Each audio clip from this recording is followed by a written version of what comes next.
तुमच्याही चेहऱ्यावर जर डार्क सर्कल असतील, पिगमेंटेशन असेल किंवा पिंपलचे डाग असतील तर हे सगळे हाईड करण्यासाठी मी आज एक हॅक घेऊन आले आहे. सो 30 डे 30 मेकअप हॅक्समध्ये आज आहे डे 3.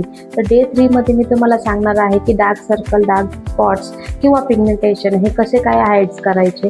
तर ते करायचे कलर करेक्शनने. तर कलर करेक्शन म्हणजे काय? आपल्या चेहऱ्यावरील जे डिस्कलरेशन आहे त्याला करेक्ट करणं म्हणजेच कलर करेक्शन. तर कलर करेक्शनसाठी आपल्याला 3 कलर, तर ऑरेंज, ग्रीन आणि पर्पल. ऑरेंज कलर करेक्टर हा आपल्या कलर व्हीलमधील ब्ल्यू कलरला कट करतो. म्हणजेच आपले जे काही pigmentation, dark spot, dark circles आहेत याचा अंडरटोन ब्ल्यू असल्यामुळे त्याला ऑरेंज कलर करेक्टर हा कट करतो. त्यामुळे आपल्याला जिथे जिथे पिगमेंटेशन, डार्क स्पॉट किंवा डार्क सर्कल असेल तिथे आपल्याला ऑरेंज कलर करेक्टर लावायचा आहे. आणि जिथे आपल्याला रेड मार्क्स आहेत तर तिथे आपल्याला ग्रीन कलर करेक्टर लावायचा आहे. त्याचप्रमाणे पर्पल कलर करेक्टर हे येलो कलरला हाईड करतं.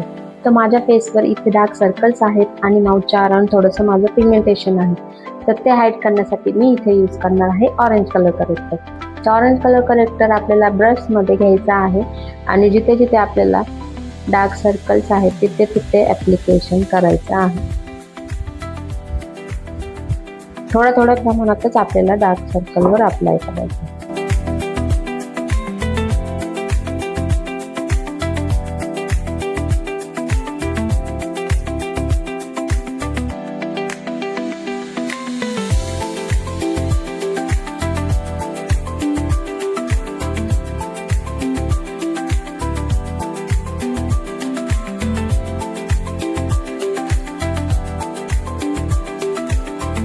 तर जिथे जिथे कलर करेक्शन केलं होतं त्या ठिकाणी मी ब्लेंडिंग ब्रशच्या सहाय्याने संपूर्ण ब्लेंड करून घेणार आहे व्यवस्थितरित्या.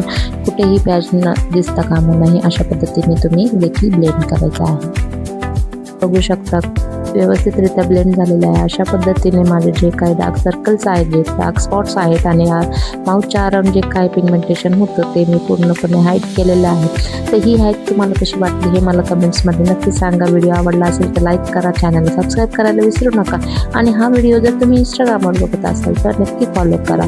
भेटूया पुढच्या व्हिडिओमध्ये. तोपर्यंत बाय बाय, टेक केअर.